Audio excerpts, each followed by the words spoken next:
thing I do. I look forward to it. I think the kids are starting to look forward to it. They see us getting in and cannonball jumping, all that kind of stuff, so we're having a blast. Can you do a cannonball into it? I'm not going to. I go head first, so that's the way I roll. It's kind of different, though, isn't it? This nice facility, you get to come back here now after a long day on the practice field. Absolutely. I mean, this facility is the nicest in the SEC, and we just come right back in, hop in the cold tubs, come upstairs and eat, go to meetings, get ready for practice, have more meetings, and it's just a great setup. Let's look at the linebackers so far. Now they've got over a week in the system and scrimmage under the belt. Right. I'm just very lucky to have the group of guys that I have. Coach Bayless, Coach Mullen have set the standard for this program, and I think the group of guys that are in my room embody everything that this program stands for. Relentless effort, competitiveness, great attitude, getting better every day. I couldn't be more proud of the guys that I get to coach every day. Coming to the meeting, there's 12 of them sitting there wired, ready to get better, and, it's not like that everywhere. And, I'm just very fortunate to have the group of guys that I have. What do you see from the younger guys like Richie and Beniquez and how important to get them on the field? They actually had a really good day today. I thought they were okay in the scrimmage, and they got after them a little bit. And they came out today and responded very well. Benardrick and Skinner and Bo and, Zach, all those guys are, when they get out to practice, they're wired, they're anticipating things, they're anticipating motions, shifts, checks. Richie and Beniquez are about to get to that level, and I thought they took a huge step today, just anticipating things, making the calls, making the checks, moving their keys, and that was a big step for them. What were some things you saw that stood out to you in that scrimmage?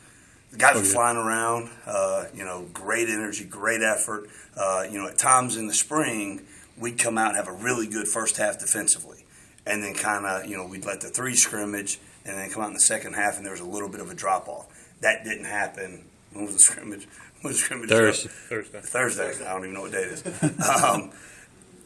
They came out after when the three scrimmaged and they went back in, same effort, same intensity. And, we made a lot of calls, played a lot of defense. And, the guys didn't miss a beat with all the different things that we were doing defensively. In a basic sense, Geoff, how does your job change now that you're in control of the whole defense in terms of either on or off the field? Right. And, whatever role that I'm given, I try to live up, whatever it is, take it to the very fullest of max. And so I've done that ever since I've been here. And, I guess the biggest change is every day we're together. Every day the D-line sees me. Every day the defensive backs see me.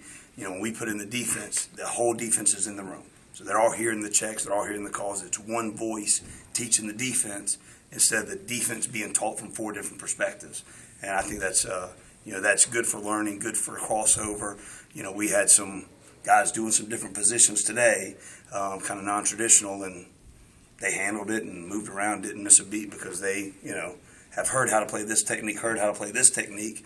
Now I'm just doing it from a different spot and, just fly around, have fun, and, execute. Does it ease your necessity to be with the coordinator that you have so many veteran linebackers? You kind of trust them to do what they're doing. And that, the neat thing is you see Benardrick. I mean, I know you guys have all seen me out there coaching and running around, but at times when I look out at practice and I'm standing back and I watch Benardrick or I watch Deontay or I watch Matt Wells, they kind of move and act and run around kind of like, I do in a sense.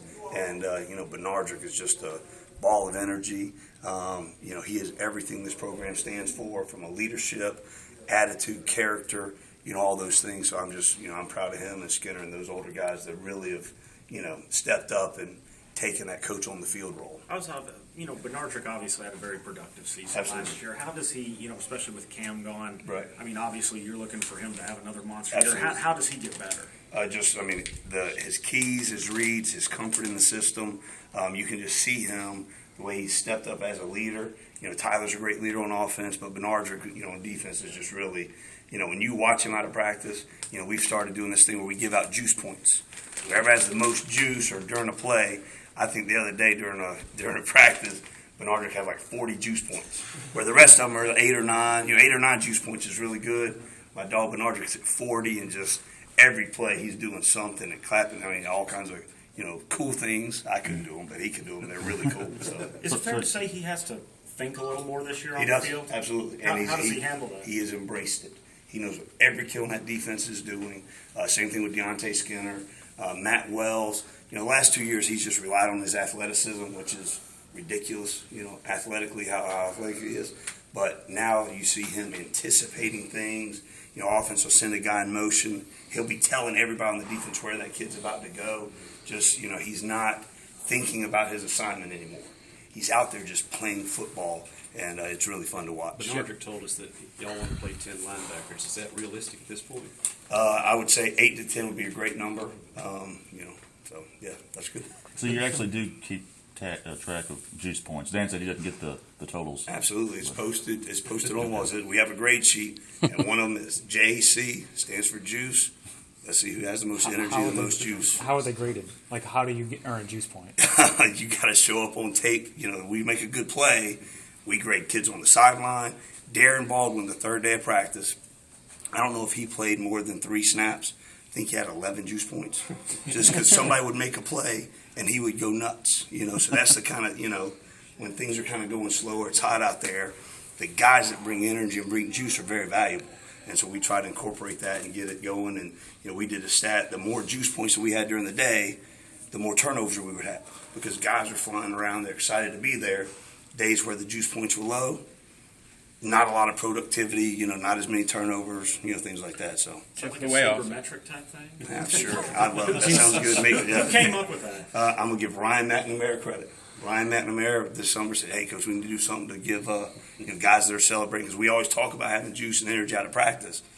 So we put that in the defensive grade sheet production. Is there a Coaches prize? get Like juice at the points? end of the week, you have the most juice points, that guy gets extra cookies at lunch So or like the something? juice master is what you're saying?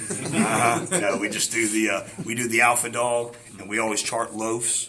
Whoever didn't give effort or whatever, we do a ratio loaves to juice. Whoever's the alpha dog, and so far this preseason, Bernardic's been the alpha dog. Do the players give the coaches juice points? Have y'all thought about that? Well, I think it's a no-brainer. Who would put that on there? He would say, My dog. Jeff, you talk about wanting to play 8 or 9 linebackers, Sure. but with the way offenses are kind of run, have you guys had to reevaluate how you substitute, how you can get That's guys on and off the that's one field? of the biggest discussions Coach Mullen has had with us all summer. So just the substitution plan, what we're going to do. You know, when they sub somebody, we got to have somebody ready to go in so that they sub, we sub. So there's got to be a plan.